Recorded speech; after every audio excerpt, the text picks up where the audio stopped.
Hello and welcome to another episode of the CG Garage. This is episode number 407 with an amazing person. His name is Evan Jacobs and he is the Vice President of Finishing and Stereo over at Marvel Studios. Every final pixel that you see on the screen, he is responsible for of every Marvel film, and he is really, really cool guy. First note I want to know about Evan. Obviously, he's got an amazing career and go through that. But Evan, during a small part of his career, he was a managing artist over at Digital Domain, and he was my manager when I first started there. And if it wasn't for the guidance that he gave me, I wouldn't be on the path that I am now. And he was one of the best managers I've had. He is the best manager I've ever had in terms of being an artist. And it was really, really amazing to reconnect with him. Obviously, now his responsibilities have changed a great deal, and he is responsible for some really cool stuff over at Marvel. And I'm really very excited that we were able to talk with him. But I do want to say special thanks to Evan for all the great stuff that he's done for me. And it's a really great way to kick off 2023. But Kristen, what did you think of talking to Evan and all the cool stuff that he's done in his career?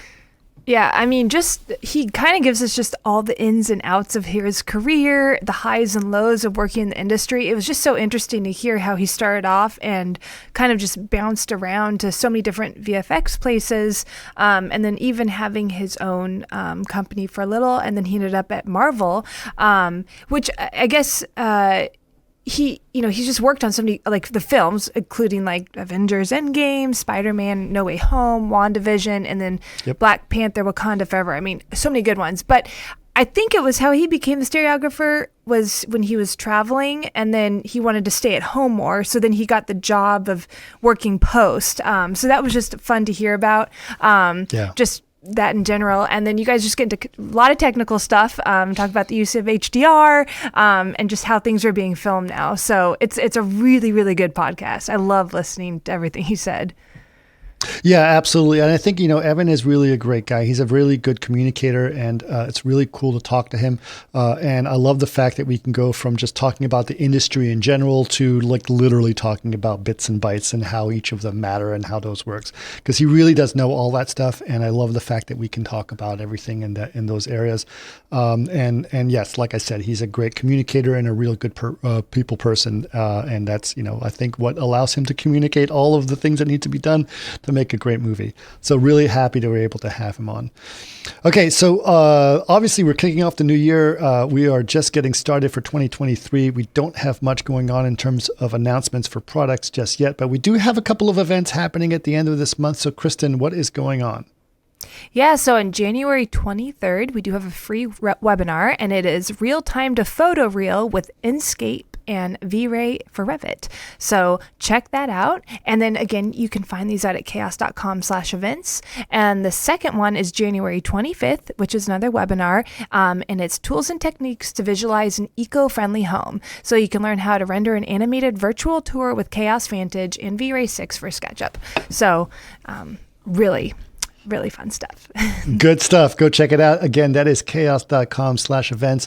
And that is on January 23rd and 25th. And of course, you can always register for those on our website. If you guys want to know more about the podcast, Kristen, where can they go? You can go to facebook.com/CG Garage Podcast or chaos.com/CG Garage. And if you like to watch us, go to youtube.com/Chaos Group TV. Perfect. And if you guys have other ideas, questions, or comments about this podcast or other ones you'd like to see in the future or heard in the past, you can always let us know. Our email is labs@chaos.com. We would love to hear from you. Again, that is labs@chaos.com. And of course, don't forget to leave us a review on Apple Podcasts and give us a rating. We'd love to hear from you there. And, basically love to see what your thoughts are on 2023 and what we'd have to have a discussion on.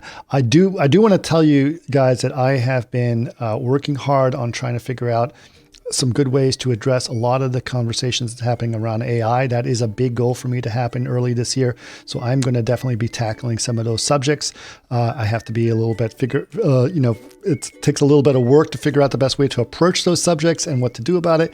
Obviously, there's a lot of stuff going on in that area, but I am working hard on this, and we will definitely have at least a few, if not several, podcasts on the subject of AI, and I'm excited to have that. But if you guys have ideas of guests, please, again, let us know Again, that is labs@chaos.com. We'd love to hear from some people on either side of the conversation, because I know it is definitely a big debate that I'd like us to all discuss all of those issues on that area. All right, but for now, please enjoy episode number 407 with Evan Jacobs. Welcome to another CG Garage, where the Chaos Group talks. You'll know it's over when the last bucket drops. We're gonna fire off rays in high dynamic range. We know that ambient occlusion is passe. Global illumination won't lead you astray. And while image-based lighting is really swell, you need to make sure everything has Fresnel. Actually, we haven't talked in a very long time. It's probably been close to 20 years, right? How is it possible that it's been that long? I feel like we've been in, I don't know, nothing. It's just We've insane. been in touch with each other in social media, but we haven't actually had conversations. No, that's in a true. long It's true. time. It's true. But let's to just get our listeners sort of refreshed. It's like when you and I first met, you were my manager at Digital Domain, right? That's right. You sort of shepherded my early part of my career, and it was a very important part of where I became what I became, honestly speaking. Well, I mean, I considered you at the time. We met at DD, and you were. I don't know where were you career wise. You were probably the middle of you were sort of building, right? You had come out of but I came from an industries. I came out of a different industry. Yeah, exactly. Yeah, and so you were sort of learning the film industry, but you had even then a command of the technical that most people who had been working professionally didn't have. So that was always you impressed me from the beginning, and we were fast friends because I thought you were fantastic, and it's amazing to see how far you've taken that since. But yeah, I mean, I remember we were talking, like on stealth. In those days, we were struggling with render engines and stuff, and these were the early days of global illumination, and you were right on the forefront of that, trying to figure that out and figure out, you know, at a time when everybody was using RenderMan. Yep. You were like, no, there's another way. There's another way. Well, RenderMan does that now too, but it's a little bit different these days. But let's take a step back, because obviously, I mean, that's sort of it's kind of like the movies where we start in the middle and we said like the where we met. But then let's find your origin story. Where does this start? Because you've been doing this for a while and have a gamut of experience in this area, right?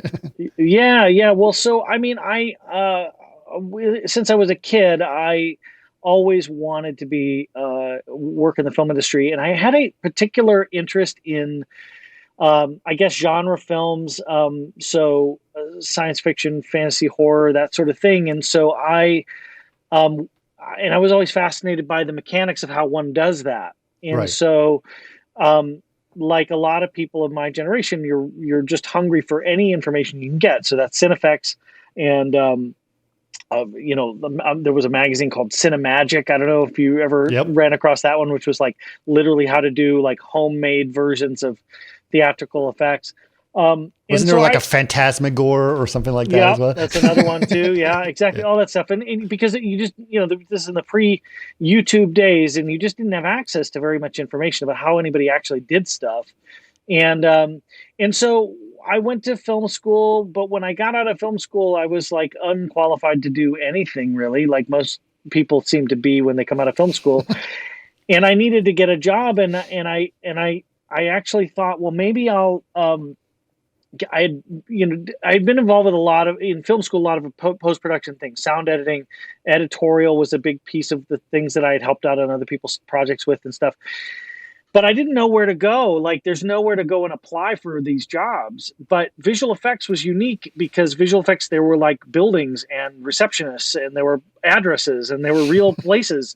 And so I got a list, and I started going door to door because I didn't know anybody in the industry at all. And I started going door to door, different facilities, and I I went to try to go to Apogee, couldn't get in there. Tried to go to Boss, couldn't get in the front gate. Could try to go, all these different old school places. But I ended up at a company called Fantasy 2 Film Effects, which is Gene Warren's company in Burbank, and they happened to be shooting something in their parking lot, and so they were all outside. And so I was like, oh my god! And I just started hanging around, and I was like, I want to do this. I want to help out. What can I do? And I just started as a PA there. They needed somebody to sweep floors and help out on this shoot and whatever. And I ended up, that was my toehold into the industry. Wow. And I learned more in those 3 months than I had, in all the years before, because you're just there and you're doing it and you learn all the reality of what it takes to do it. And there's a unique place because it was a small family owned company, but they were doing the photochemical opticals, miniatures, creature effects, second unit type shooting, like everything was happening there. You know what I mean? So I got a really nice kind of overview, but all in this really scrappy, small company way. And so then after that, I had I was lucky enough to get a job at Boss Film, which was kind of like the antithesis of that, right? It was like probably the second largest facility in the world at the time, next to ILM. And this would have been The Hunt for Red October. And for about 6 years after that, I was there at Boss, ended up in the model shop working in miniatures, mechanical effects, motion control. And I enjoyed that a lot. But this was like sort of about the midway through my career there at Boss was when Jurassic Park came out. Mm-hmm. And I remember we all went to see that, and everybody came back very morose on Monday morning. It was sort of like, oh no, because we had seen computer stuff was starting to happen, but it was happening much faster up at ILM than it was happening everywhere else. And so we were just dabbling, you know what I mean? A little bit of commercial work here and there and that kind of stuff. And after that, it was like, oh no, this tool set is going to change the whole industry. And it happened a little bit slower than you would think, but when you look back on it, it was pretty quick. And but it was interesting because my background, so when I was a kid, so we're talking about like 13, 14 years old, was when the first personal computers kind of came out, to date myself a little bit. So the Apple II, the TRS-80s, these old computers, Commodore 64, exactly, all that. So I grew up in that period, taught myself to program computers and stuff. I just loved it. Not because it was a filmmaking tool, but just because I was interested in it. And I saw, and so when the computer shift happened in visual effects, there were a lot of people that had come to this industry from being a welder or being a architectural engineer or whatever, all these different things. And I came to it as a filmmaker. So when I saw this new tool, I was like, cool, we can do some of the things that we were struggling to do believably. Now we can use this thing to do them, So I was actually kind of excited about it. But at the same time, my bread and butter, my rent was being paid by doing miniatures mostly. So I started a company in 1994 with two partners, John Warren and Doug Miller, called Vision Crew Unlimited. And that's what we were doing, was miniatures, mechanical effects, motion control. And then we started dabbling in digital effects, like using, this was a period when you were talking about SGI being the predominant professional grade computer, right? Yep. So we couldn't afford even an Onyx, even an O2 or something like that was expensive. I think it was $5,000 for a stupid toaster on your desk, right? Which was a lot of money at the time. So we used Electric Image and Mac-based stuff, the early, COSA After Effects before it was bought by Adobe, this kind of stuff. And we were dabbling with it. We did some comps, we did some CG stuff, and I started learning about how to use that tool set to achieve the storytelling goals. That's what we were trying to do. And that's really, in a lot of ways, what's defined my whole career now, has been embracing new technology when it comes, but all with this viewpoint of like, well, how are we solving this bigger problem, which is how do we tell the stories we want to tell, Right. And that's really what it's been. So, to quickly sort of get you back to the digital domain years. I mean, 2002 Vision Crew was kind of running its course. We had done a lot of commercial advertising work and some feature work. but it was very competitive, and the amount of miniature work that was being done was decreasing steadily, and Right. we were interested in kind of pursuing other things, and we felt kind of limited. We didn't have the resources to, like if you think about a company at that period of time, like Station X, I don't know if you remember those guys. Yeah. They were an NT based studio that was doing visual effects. That was a relatively small boutique company, but they had resources we didn't have. We couldn't go down that road. We'd never be able to compete. So we closed down Vision Crew, sold off all the stuff, and closed the buildings and everything. And then I went out into the freelance workforce. And then not long after that, ended up at Digital Domain as a department manager, and that was an opportunity for me to, I don't know. It's interesting to deep dive on this a little bit, but when I look back on it, but I had a weird branding problem in my career because I had spent, whatever 18 years doing miniatures, and everybody thought of me like that. And so when I would call my people in my Rolodex and say, okay, look, I closed the company, want to do something else, they said, great, we'll call you if we need a miniature. And I was like, no, I don't have a company anymore. I need to do something else now. Right. And I was really lucky that Jeff Stringer at Digital Domain was looking for somebody, and kind of took a chance, really, because it was an outside play to hire me into that role. On paper, I didn't fit. I wasn't corporate. I hadn't worked in that kind of environment. It ended up serving me really well, and honestly serving Digital Domain pretty well, because department managers at that time in that company, this was Scott Ross, Nancy Bernstein, this was the old DD 1.0, Yeah. they were the department managers at that time were bureaucratic in nature, that was organized that way. So they, because I got there and I said, okay, so I'm responsible for recruiting all the artists, and they're like, no, we have a HR department does that. Oh, okay, well, I negotiate the rates with it. No, the HR does that. Okay, well, I put them on shows. No, there's production managers on the shows that do that. I was like, so what do I do exactly? Yeah. So I sort of found this place to play, and it's so amazing because Digital Domain at that time was filled with some of the best people in the world, and it had kind of started to grow into new areas, and I just sort of saw it as this fun playground to say, like, well, what can I do? How can I make it better around here?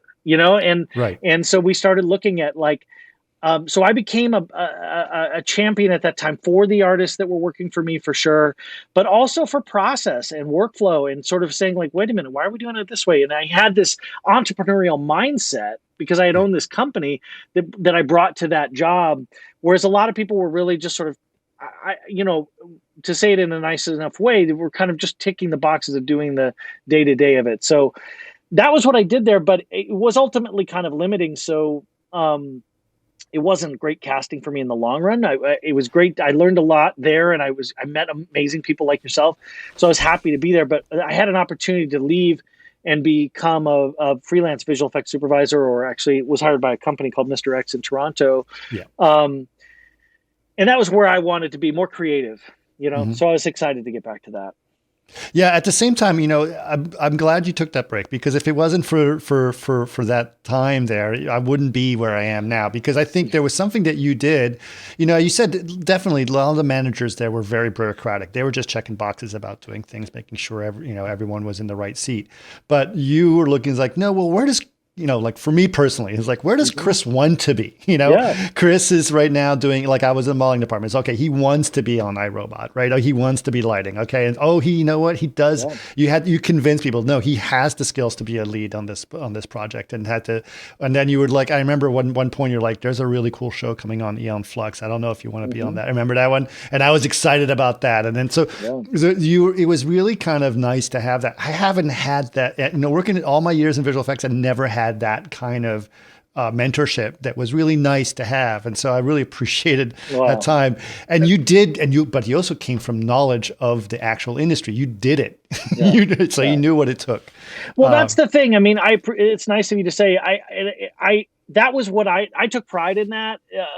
For me, it was like, I tried to treat the artists that were working for me the way I would have wanted to be treated, you know what I mean? Right. And it was like, let's look for ways, and this is how you retain people. I don't understand why more people don't do it this way, but it was just, to me, it's like, if you're going to have people working for you, you've got to advocate for them and you've got to help them achieve their goals. And I still do that today. I mean, that's what you do if you're managing people. You know what I mean? Right. It's you're trying to bring them up and help them get where they want to go. And if you do that, they'll be loyal and they'll stay and they'll, this was a digital domain at that time. There was a lot of competitive energy between Rhythm and Hues and Sony ImageWorks and places that they would literally call artists at their desks and say, I'll double your salary, come. Yeah. And people would choose to come or not come based on sort of how they were feeling they were treated and what opportunities they had. So it was good business too, right? Yeah. To sort of treat people well, and keep people motivated. But this comes down to the artist too. And I'll just throw this back at you, Chris, is that you took it. You wanted to do it. You had the energy and the enthusiasm and you came at it like it wasn't a day job for you. So you were an easy person to push along. I appreciate that, but between you and Chris Rich too, also she was integral to that as well. But I've been very enthusiastic at many places, but I've never been given an opportunity to use that enthusiasm positively without that, you guys enabling that. So it was really cool. All right, now let's keep fast forwarding. So you were at Mr. X. So what was going on at Mr. X? Well, so Mr. X, at the time, it's a much bigger organization today, but at the time was about 50 seats in Toronto, which was a big shift for me, a big change in weather from Southern California in Venice Beach. But I had actually been a client of theirs on a small show. I'd hired them to do some stuff, and so I had a relationship with Dennis Berardi, who was the founder of the company, and he was producing. He's produced several films, and he was producing a film called Skinwalkers, and it was going to take him out of the studio. And a small studio like that is organized around an individual most of the time, and he was supervising everything they were doing. But now he was going to be out of the studio for like a year, producing a movie and supervising it and doing whatever, all that stuff. And so I came in and sort of got handed the keys to this studio, all the artists and everybody, and said, like, I've got a bunch of shows. Can you please run them? So I ended up supervising 5 movies while I was there. Wow.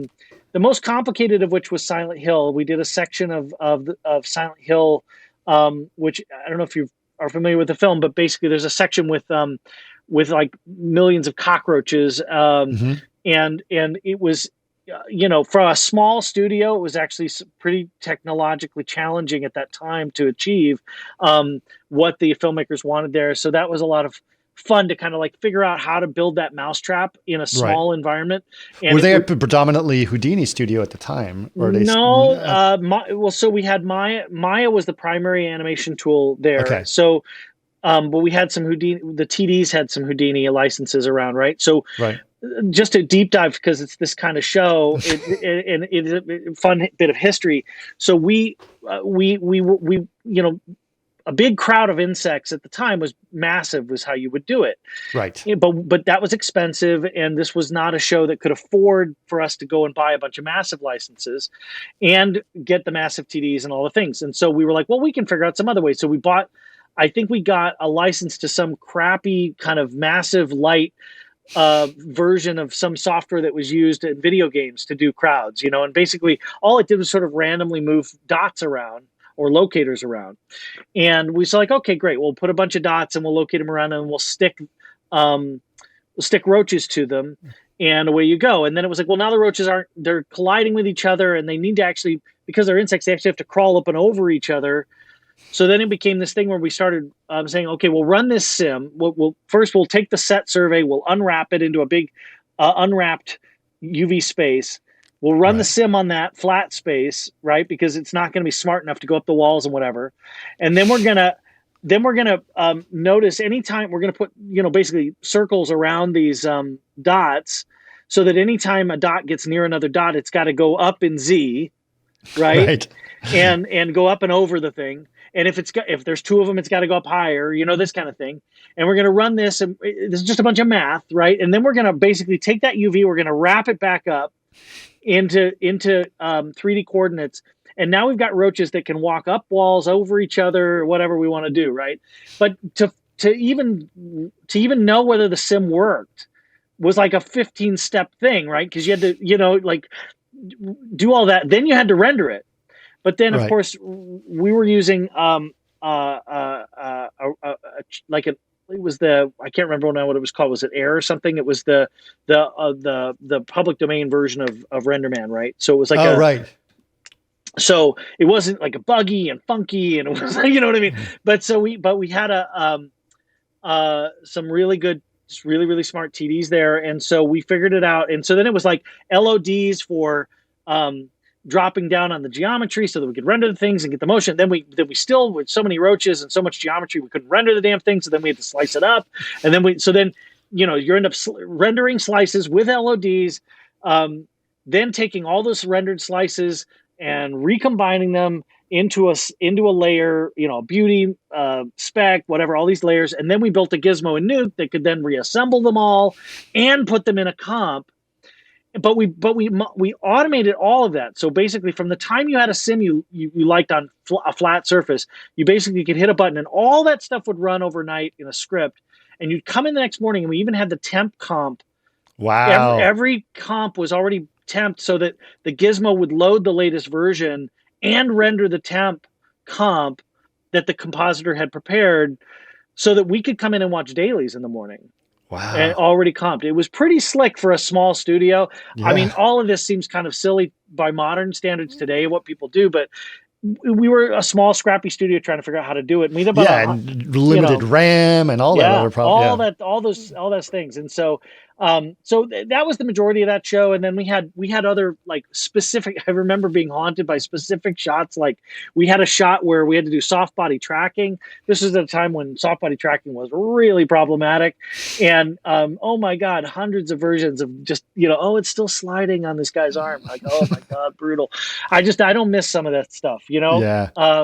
But yeah, so I did that. And then the other 4 shows that I did there were smaller shows that were more like independent films, focus features, things like this. But they were mostly like plate-based, comp-heavy stuff, like some matte paintings and some blue screen driving comp type thing, simpler stuff. But So it was a bunch of shows happening concurrently and lots of different clients. And I got to kind of, from a business perspective, see once again this thing of having to tap dance around limited resources in a studio. And what do you do when your client has an expectation? Hey, I paid for these shots. Where are they? And you're like, yeah, but you meanwhile have a deadline on the show. So you don't have anybody actually working on those shots, and you're like, well, it's very complicated. You wouldn't understand. It's not, it's still in the render farm. But, meanwhile, nobody's working on it because everybody's on the crunch of the other thing. Sure. So I learned a lot about what it takes to run a smaller studio, but Canada was tough. It's cold there. And so I, after about a year of that, I was like, Dennis was back from doing Skinwalkers. And I was like, you know what, guys, I'm going to go back to LA because this is not my place. Lovely place to visit. Don't want to stay here, 9 months of winter or whatever it was. So but as I was going back, they needed somebody to cover Resident Evil Extinction, which Resident Evil 3, as a supervisor in Mexico. And I was like, well, I'm going to be over there anyway. So I ended up doing that show, and I co-supervised that with Dennis. So I did all the prep and shoot for Resident Evil, and then Dennis took it in post and finished it. But that got me back to LA, which was fantastic. And then I was freelance supervising a bit, looking for shows. That was a funky time, right? Because then 2008, 2009, you had a lot of independent projects kind of dropping out because of financing and this and that. So it was a difficult run there for a little bit, just trying to kind of stay employed. But I managed to do a few fun shows in that period. I did a movie called Ben 10, which was nominated for an Emmy Award, which was great. Yeah. And that was another one where we did it really with a relatively low amount of small resources for what we were trying to do. You know what I mean? And because we had CG characters and CG transition, all kinds of crazy stuff in there. And then one of the bigger shows that I did as a freelancer was Olympus Has Fallen, which was one of several shows I did for Millennium. Now, this is what's interesting about that show. So It ended up being very successful. It was more successful than White House Down, which was like the competing movie with the same script. Yeah. At this Kind of like, what was it, Armageddon and, Yeah. Deep Impact? Yeah, exactly. Yeah, exactly. I've had a career of those with Dante's Peak and Volcano and that's right. a bunch of those. Did that quite a few times. But so with Olympus Has Fallen, we had 1,500 shots. We had 4 months for post because we were trying to get out ahead of the other film, and $5 million visual effects budget. Whoa! $5 million for 1,500 shots. Yeah. Now I think some and that's a lot. Yeah, at that time, that was a huge amount. It was the most I'd ever. Now it's normal, but back then it was huge. No, exactly. It's the most I'd ever done, and I was visual effects producer and supervisor on that show. So it was just me and an editor and a coordinator, and that's it. That was the team. I had good vendors helping me. And I think people would look at that film and they would say, yeah, it looks like $5 million or whatever. And I mean, I get it that there are things that could look better on that show. But if you look at some of the work, it's pretty extraordinary. The whole opening of that film takes place in Camp David in winter. And it's like the motorcade's driving down a winter road in the snow, and then there's a crash, and then there's helicopters, all this stuff happens, right? We shot that in Louisiana in the middle of July. You know what I mean? So it's like it's all virtual, like everything. You know what I mean? And then and it really, and that was Ghost that did that work. They did a great job on it. The majority of that show was locate. You know, we had we're supposed to be in Washington D.C.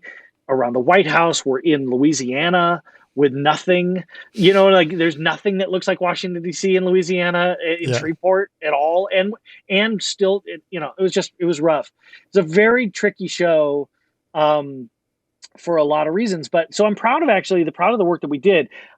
Could some of the stuff be better? Absolutely, it could be better. But given the resources that we had, I was very proud of it. Because I think White House Down spent something like $30 million for the same kind of story. Sure. You know what I mean? Yeah. But it shows you what can be done. Now, like you say, 1,500 shots at the time seemed like an absurd amount of work. Now at Marvel, I can't even think of a show that's been that. Even the streaming projects we do have more shots than that. Yeah, I know. But I mean, like, I remember Stealth was a huge show, and it was only like 300 shots, right? Yeah, so. yeah. High complexity. Yeah, for sure. But yes, exactly. It's the whole world sort of changed in terms of what shot count means now. Yeah. It's absolutely just tons and tons and tons of shots. Okay, well, that's pretty interesting. So what happened after that? Well, so after that, I was looking for the next show, and there were shows that I was interviewing with, and looking for the next thing. And then Victoria Alonso, who I'd worked with from my Vision Crew days. Like, I'd known her many, many years. I didn't know her from DD, but I knew her from my commercial, because she came out of advertising, and I'd worked with her on some commercial spots over the years. She was looking for someone to cover stereo conversion at Marvel. Now, they had a couple of people do it over the years before I got here. And for whatever reason, those guys were leaving, and they needed somebody to cover this seat. This is where the personal and the professional start to intertwine, because I had 2 small kids. So I had, during Olympus Has Fallen, my second son was born, like, during prep. And I literally am in Shreveport, and I get a call my wife saying, I'm going into labor. I have to get on a plane and fly from Shreveport all the way back to LA and make it in time for the birth. Right. Like, this is like family legend now, right? This crazy trip that I had to make. And then I had to leave. I stayed that weekend, said good luck with the baby, and I left and went and made this movie. So for me, being out of town, which is what visual effects has become if you're an LA-based person, is you're out of town 6 months out of the year at least. Right. Maybe more, like 9 months now on a big show. Yep. So you have to be okay with all this travel. And I love traveling on a personal level, but for the family, it was rough. It was really, really hard. So I was looking for some way to stay in town, some way to stay relevant in my kids' lives and still have a career. Yep. You know what I mean? Which is the struggle that I know artists deal with, and everybody. It's really, really hard. And so when Victoria called and said, "Hey, look, you're going to be in post perpetually. Like, you're just going to stay here in LA, but you're going to be in post all the time on a show." Right. But I was like, well, at least I get to stay in town, take my kid to school in the morning, and then I can go and do the show. Right. So I said, let's do it. Let's do this thing. Now, let me back up and fill in some gaps, because why in the hell is she calling me to be a stereographer? Right. Right. So I had, during these period of time where I'm trying to find shows, I got a call from one of the HR guys that I had worked with at Digital Domain. Okay. I don't know if you remember Mark, but he calls me up and he says, I'm working at Cafe FX and I need somebody to come and help. We're in trouble on Alice in Wonderland.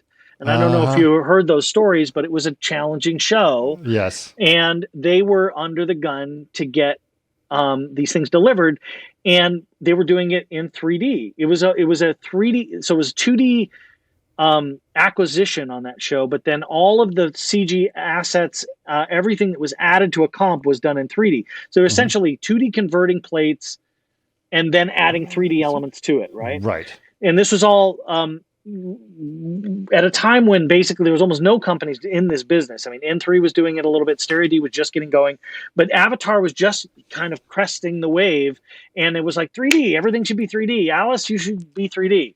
And the tool sets weren't there. Nuke didn't have any kind of stereo tools built in. It was really tough. So I came in just to help at Cafe, and I went up to Santa Maria, and we just worked 7 days a week, 24 hours a day on that movie for 3 or 4 months, helping get it across the finish line and getting the shots delivered. But in the process, I learned a ton about stereo. Right. And I learned what worked and what didn't and all that stuff. And then that led to the same company, Millennium, that had done Olympus Has Fallen. Now, this was before I knew them. The way I got to know them was they called me to help out, because Lionsgate and Millennium, the companies that were releasing Conan the Barbarian remake, wanted to make it 3D too. Hey, this is like 3D. Let's make every movie 3D. And they said, who do we know? And I got pitched to them as somebody who could come and help them with that. And so I ended up working on Conan I went to Bulgaria for 6 months, and then came back and then worked in post for another 9 months, converting that movie to 3D. So I had some expertise in stereo because I had done this a bit. I was doing this not because I was, it was just like an opportunity to work. I was just trying to fill in gaps and stay employed. You know what I mean? Yeah. And stereo conversion is very visual effects centric, right? It's a very similar kind of process. Oh, yeah. And so I was, I kind of could make my way around it, and I had an aptitude for it. So anyway, so that's how Victoria, so Victoria was looking for somebody to fill the seat. I had some experience in the process. She knew me. She knew my visual effects background, everything else. She said, I think this guy could do it. So I was like, if I can stay in town, this is fantastic. I'd been hoping to work with Marvel for a long time. So, and it was, at the time, it was a pretty small operation here. So it was hard to get in, client side here. It was hard to get a job because nobody would ever leave as a supervisor or anything else. And, so anyway, so that was Captain America, Winter Soldier. That was the first show I did here at Marvel, and that went well. And so then I've been here ever since. Right. 30. Yeah. I mean, you've been doing a ton of stereo conversion. I mean, that's one of the things. Now, you're not just doing stereo; you're doing all kinds of. You're doing all the finishing now, right? Exactly. So what happens over time now, as we get into the Marvel years, is that So I started off doing stereo conversion, and kind of the thing that and you'll appreciate this, the thing that was kind of neat for me as someone who kind of geeks out on process and workflow, the thing that I kind of loved about stereo versus visual effects was that it was so pipelinable, because you really are kind of making widgets in a way. It's like that FedEx thing. If everything's in a box, they can pack the trucks real tight. You know what I mean? As soon as someone shows up with a pair of skis, it's hard.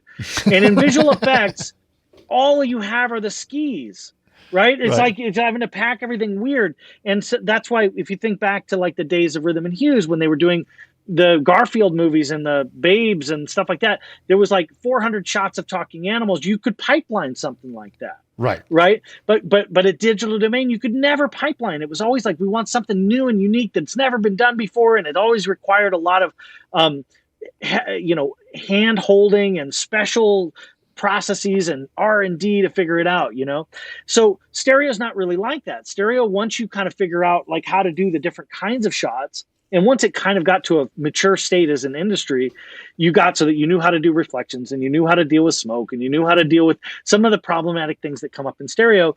You could just go. And and then it just became about getting those turnovers to be really efficient, and getting the shots back, getting the notes addressed, and then getting it into the DI. And so I really geeked out on that process part and built with the team here a really, really refined and tight process for getting that done. Because the problem in stereo became visual effects would go really late, and stereo would have less and less time to do it. So like I said, on Conan, I had like 9 months to do the stereo conversion. Now we were dealing with like 2 months, a month, like very short period of time to turn these movies around. And so how do you do it? It's an interesting problem to solve from a workflow perspective of like, how do you work on temps as you go, work hand in hand with visual effects so that when they final, you're ready to final too. And so that was interesting, and I started doing that, and then getting involved with that, you start dealing with the DI and dealing with color correction and sitting in the DI a lot for 3D to make sure that the 2D and the 3D look the same. And then Victoria, when I got here at Marvel, Victoria was heavily involved and hands-on in every single thing. She was in every visual effects review, every DI review, every stereo review. She was omnipresent. Right. And as the amount of content we produced got more and more and more, went from 1 movie a year to 2 movies a year to 3 movies a year to streaming content, whatever, it got to a point where she couldn't be everywhere all at once, and we needed to divide and conquer a bit. And she said there was a point in time where she was like, look, you've been in all these DIs with me. You know what I'm going to say. You're calibrated to my aesthetics. Mm-hmm. Can you sit in here and get it to 90%, and I'll come in and do the last 10? Right. And I was like, yeah, I can do that. And so we didn't have a name for it. It was just something I was doing. And then at some point, it became a thing where it was working. And it was making the DIs go more and more efficiently because I could sit with the visual effects team, and I'll get into the philosophy of the DI here. But basically, you could sit with the visual effects supervisor, and you could get the show to a good place before the executives and the filmmakers walk in, so that they are not falling down rabbit holes of like, oh my God, everything's broken. You're right. Like, no, we've kind of evened it out. It's all where it should be. And so that became the job. And the philosophy of the DI here, Marvel is a visual effects heavy studio, right? I mean, on a feature, you're talking about 2,500 cuts in a movie on an average film here, and maybe 200 of those shots are non-visual effect shots or drama shots, right? Right. So if you think about like on a show like that, visual effects is a big partner for getting the movie across the finish line. It's very important that those guys and the visual effects supervisors on from prep all the way through post, they know as much about the show as anybody does, way more than the DPs usually, because the DP just shot it and then they left. Right. And so, and I'm sure you've probably run into this yourself, or I've certainly heard a lot of feedback from visual effects artists out there in the world that it's common that you go into the DI and they add a bunch of contrast and they mess up my mats and now my edges look like shit. Everything was perfect when I finaled it. And now it's all messed up. Right. Right. And so to combat that, because that absolutely could happen, because if you don't have someone with that eye and that mindset about protecting the visual effects, you can definitely start applying a look to things that's going to break stuff, right? Sure. And so the visual effects supervisor sitting with the filmmakers all the way through the show, and the editors and everybody, and studio executives, everybody, presenting the work as they go. And so they are finely attuned to what matters to people, what doesn't, what can we change, what can't we change.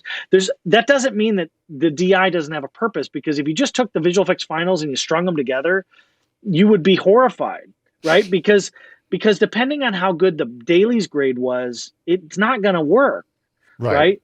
But there's an art to lining that stuff up and yet preserving what was working about visual effects and not breaking it. And so the way that we sort of organize things today is I sit with the visual effects supervisor, I'm kind of a continuity set of eyeballs because I'm working on every single project. So I know how maybe Captain Marvel was dealt with on her movie and on this show and whatever, right? And maybe that visual effects team only knows their show. But then at the same time, they know the ins and outs of their show. They know the sensitivity of their filmmakers. Oh man, they really love this. Let's not change it. They hate this. They want to fix this, whatever it is. And we work with the colorists to kind of like get the movie looking like something, bring the DP in, get their notes too, then bring the filmmakers in. Now you've got a baseline. Now if the filmmakers come in and go like, yes, but I wanted it to be blue, not yellow. Okay, great. Now we can do that. Right. Okay.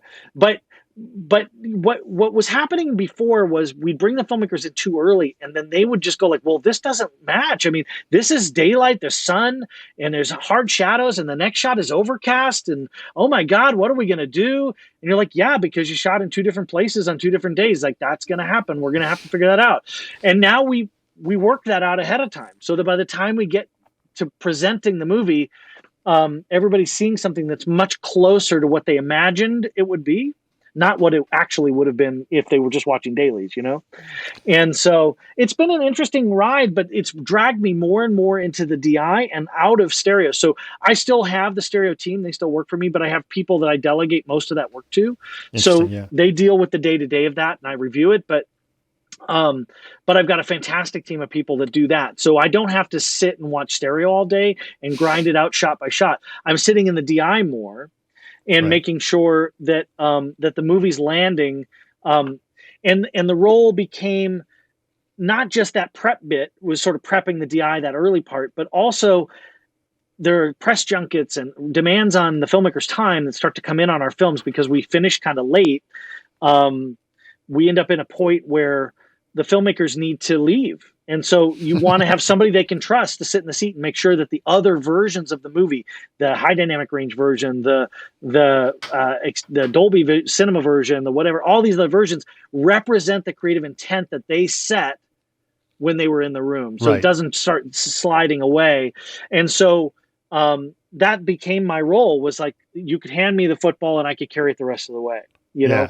So it's their film. I'm not trying, you know what I mean? But trying to honor their choices. And even the visual effects supervisors often can't stay. I mean, it's crazy. Like everybody, there's a point in time where I'm looking around and I'm the only one left. And I'm like, what happened? It depends on the show, but it is really normal. But over time, I built trust and relationships with these folks, so they know that I'm not going to suddenly impose my own viewpoint on it. Sure. You know? Well, it's interesting. Gray Marshall's actually been on this show. And so and he was telling me there's something like 35 deliverables that have to happen. Yes. And that's not even translations or anything else. That's just different colors and formats and everything else that's going on. It's a lot of it. And the thing is, the truth is that the artful way to do it is to make the most of every format, right? So today, over the time I've been here at Marvel, we've seen HDR become a standard deliverable, right? It wasn't initially, felt like a flourish. It felt like a, boutique-y kind of thing. Right. And now our streaming content is HDR first. We have HDR monitoring on the set. We have HDR in the visual effects screening room. We have HDR in the DI. Like, this is what that is our creative target, not SDR, not Rec 709, right? And it's fantastic. There's a lot more range, and you can make an exterior matte painting look so much better in HDR than it ever could look, because you've got the dynamic range to get the sun bright enough and to get the shadows dark enough and all the things. It's fantastic. But if you're not planning for your imagery, if you're not reviewing your imagery that way, you can get surprised by things that end up in the color channels, right? So, and this is where a well-designed show LUT is the key.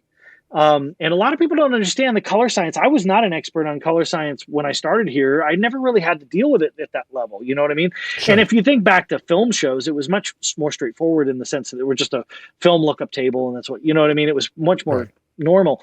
But now what you have is people imposing a viewpoint on the color at the beginning of a show, right? Like before they've shot a frame of footage, they are trying to decide what their show's going to look like. And they're saying, well, I want a film tone curve, and I want a color twist where it's cool in the shadows and warm in the highlights, and I want to do, whatever they want to do, right?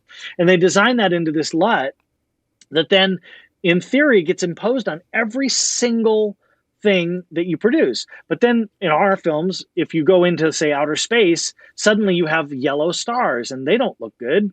And you're like, well, wait a minute, I don't want to use that LUT for this outer space stuff. That doesn't look good for that, right? And so it's been an interesting challenge to sort of help people because people barely understand what's even going on in this color pipeline.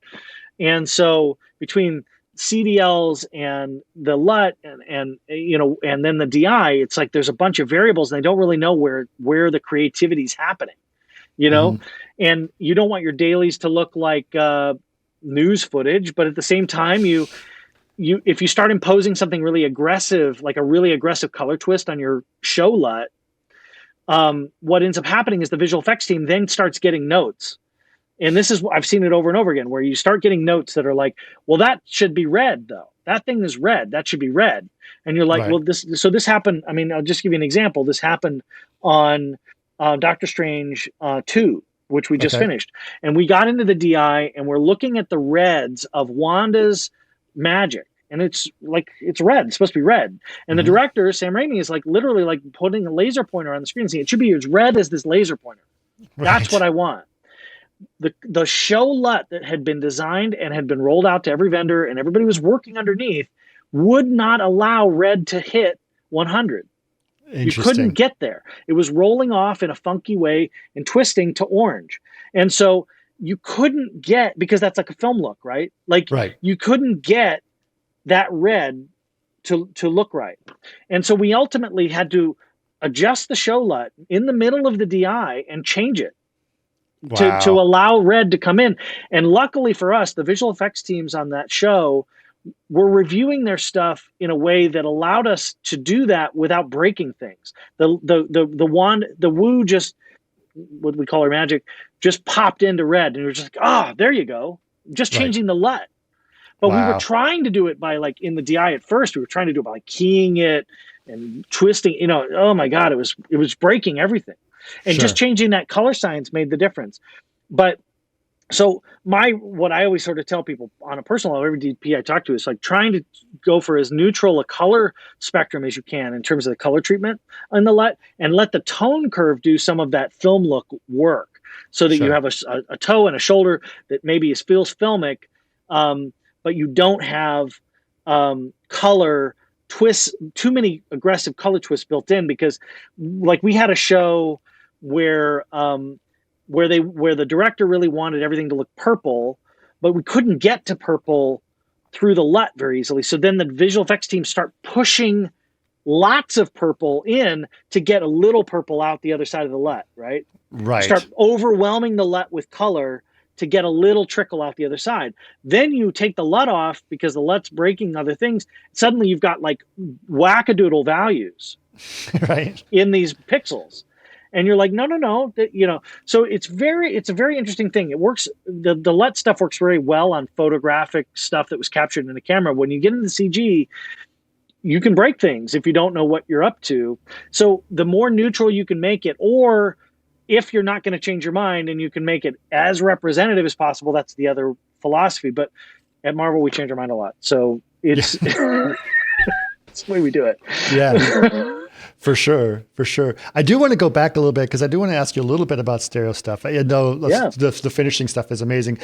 Just for our audience purpose, I also did stereo work. My first stereo show was on Tron, and that was yes, all native, right? All native stereo, which is very expensive. Yes. And with a burned-in decision that you can't really change that often, right? Yep. So I wanted, these days, native stereo is just not a thing that's done anymore. Is that true? Except Avatar. Avatar. Cameron's a big fan. He insists that native is the way to go, even though we did convert Titanic. And so, right. But yeah, I mean, and actually Ang Lee shot native as well for Billy Lynn and also for Gemini Man. Okay.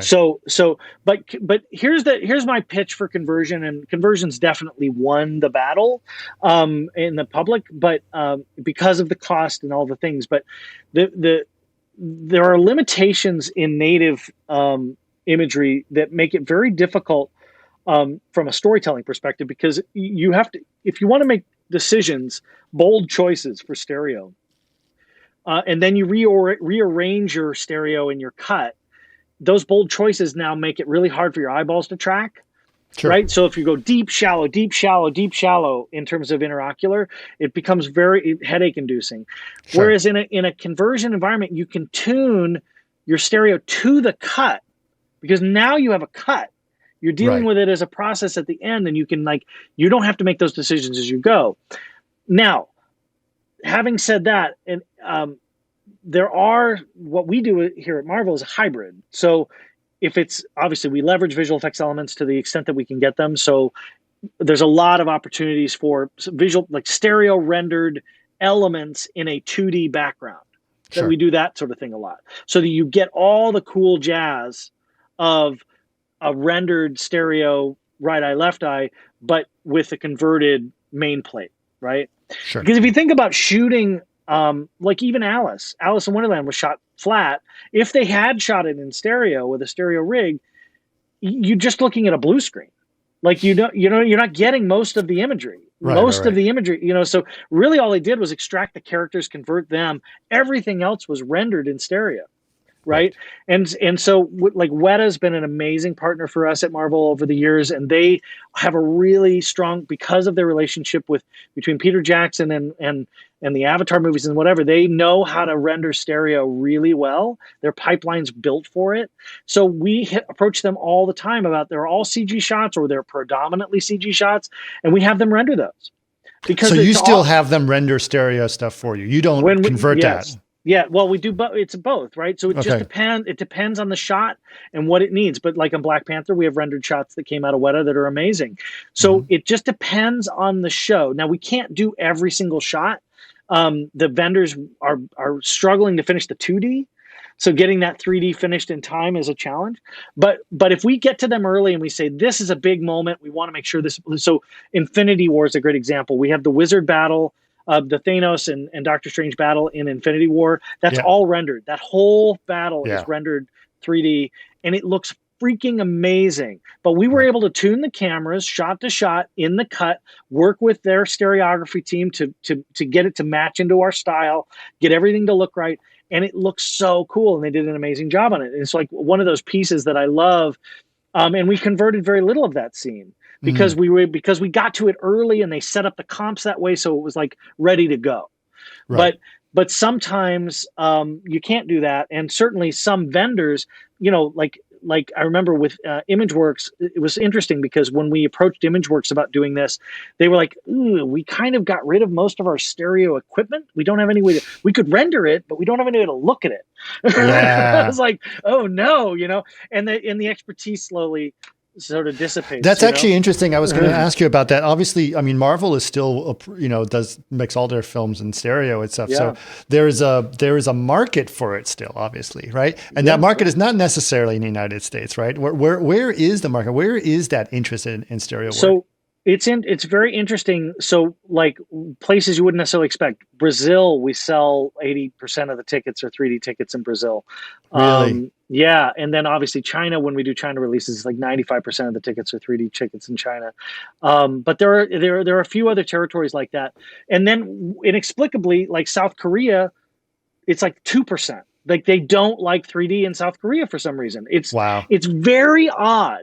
Japan is a big 3D market. We still release our home video titles in 3D in Japan. Right. Like you can get a Blu-ray in Japan. It's fascinating the different territories and how they've evolved. But we're always watching to see what happens with Avatar and if that reignites an interest. And then we could be just around the corner from a technological development that could bring 3D into the home. I don't know if you've seen any of like the auto stereoscopic TVs that they've been started to produce. No glasses. You just see 3D when you watch the TV. It's pretty amazing. Is it lithography? It's multiple eyes. So you Okay. have, I think, 9 views or something like that, and so you have to be in the right spot. There are limitations to some of this technology, but they're Sure. working on it. People are trying to figure it out because it can be quite compelling. And the limitation up till now has always been like nobody, even I have 3Ds at home, 3D TVs at home. I didn't want to put the glasses on. Like Right. you know what I mean? You get home from work, it's like I don't want to do that. So you just want to watch the thing. But when you do, like as a theatrical experience, it's pretty amazing what it can look like on a TV. So I don't know. People will, and you can also, there are people out there doing it because I get people tweet me all the time about this. Oculus Quest, that's another way you can do it. So you Yep. can actually sit in an IMAX theater in your goggles and see 3D. Sure. It's pretty cool. So, and that's a pretty neat. I mean, obviously the Oculus screen isn't great, but it's still pretty cool. Right. So there's still a loyal fan base for the format, even in the States, but definitely outside.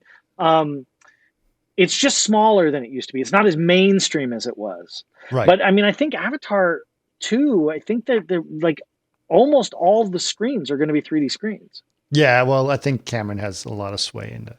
Well, not just that, he's passionate about I it, know. and I think people will support it. I think that when Doctor Strange 2, which we released this year, was a big 3D title for us, and people really responded to it. Like it was very well reviewed and received on the 3D front.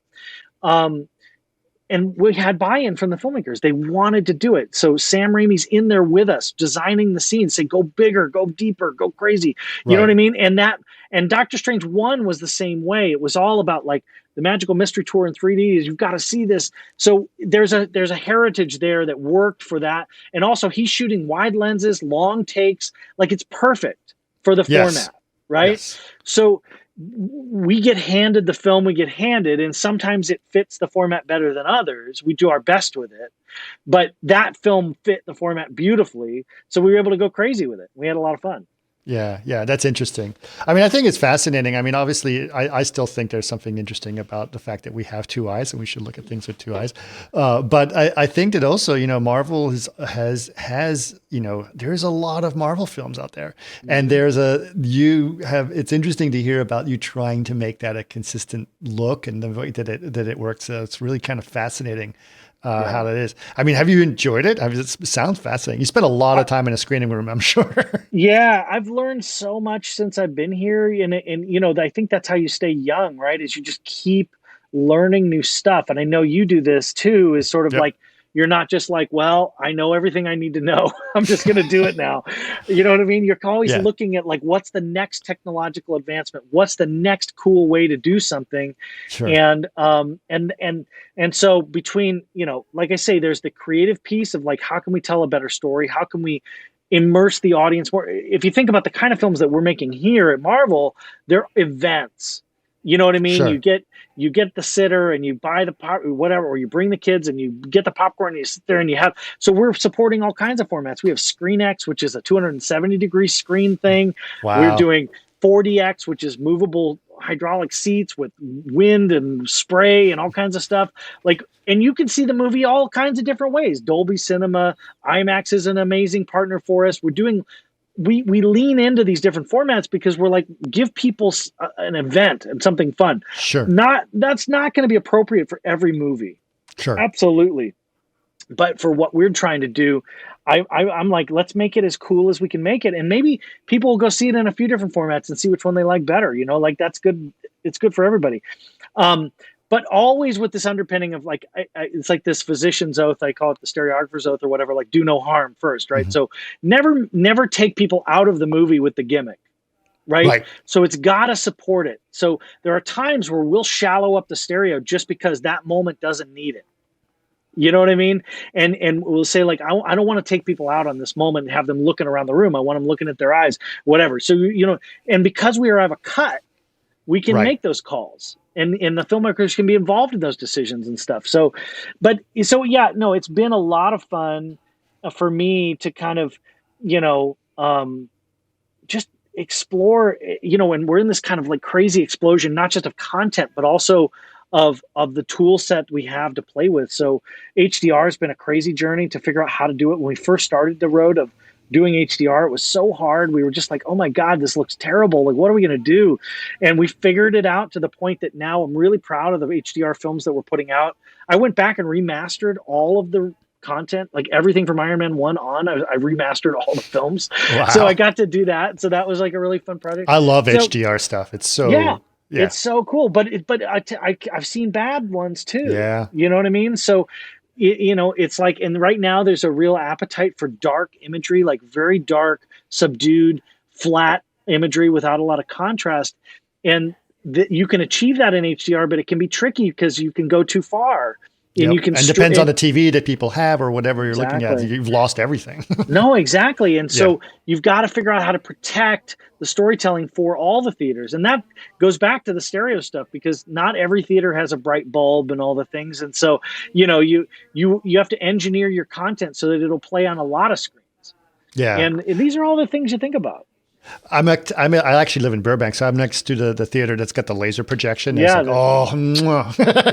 Yeah.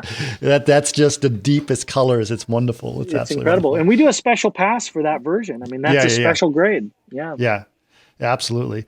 Well, listen, this has been amazing. I do want to know, obviously I know you can't tell me much, but in broad strokes, can you tell me what is the vision of Marvel like? I mean, obviously you guys have incredible success with all this stuff. Where do you think this is going to go? What's the next 10 years of Marvel going to be? Is it just going to be more stuff, or there's a grander vision of the evolution of the studio? One of the fascinating things I tell people who don't believe me about working here is that, like, I have a window that's further than the window you have publicly about what's coming, but I don't have the full picture. Right. And stuff changes and stuff evolves, and I'm on the journey with you to a certain extent. So I do know that we've announced films all the way through 2025. So I know I've got a job through there. You know what I mean? And it doesn't feel like, the superhero as a genre fascinates me, right? From a film historian standpoint, because I think about, people talk about it compared to the musicals. Mm-hmm. And how popular and ever-present the musicals were at one point in Hollywood history. I think about the Western as another example of that. There was a period of time where there were whole industries around Old West towns here in LA that you could go shoot your Western, and horse people, and there was a whole industry built up around that. And right now, the comic book movie is that thing. Yep. But what I think is, what I love about what we're doing here at Marvel that makes it somewhat unique is we're not just telling the same story over and over again. Kevin Feige has had so much fun opening it up and saying, hey, we got this IP and that IP. So look at Werewolf by Night, for example. Right. So cool. Such a fun little one-off project. Black and white. We did a film out scan back on that show. We did all kinds of crazy stuff. And it's like a little monster movie for Halloween. And it has nothing. It's from an MCU property, but it has nothing to do with anything. Sure. Right?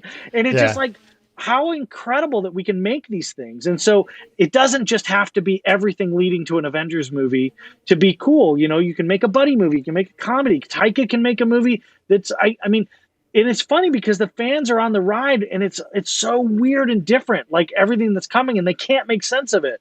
And honestly, I don't have the secret formula. I don't know what we're doing next. You know what I mean? So the show. But you're making sure it looks good. They show up in post, and I go like, okay, I got it. Let's go. And we do the next thing. But 10 years, I don't know. I know what 5 years is. After that, I don't know what we do. Right. That's awesome. Well, listen, I don't know if you have any sway in this, but I've been trying to figure out how to get Victoria on this show and to ask her some more questions. She would be amazing.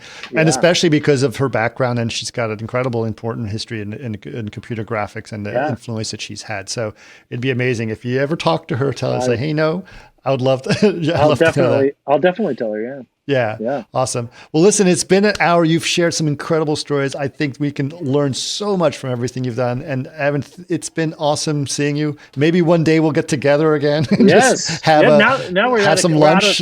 Out of a pandemic, we can do these things. Yeah, absolutely. So absolutely. It's going to happen. Awesome. No, it's been great. It's so great to see you and talk to you, Chris. And I hope I haven't bored everybody too much, but it's been a fun little history lesson for me. So it's good.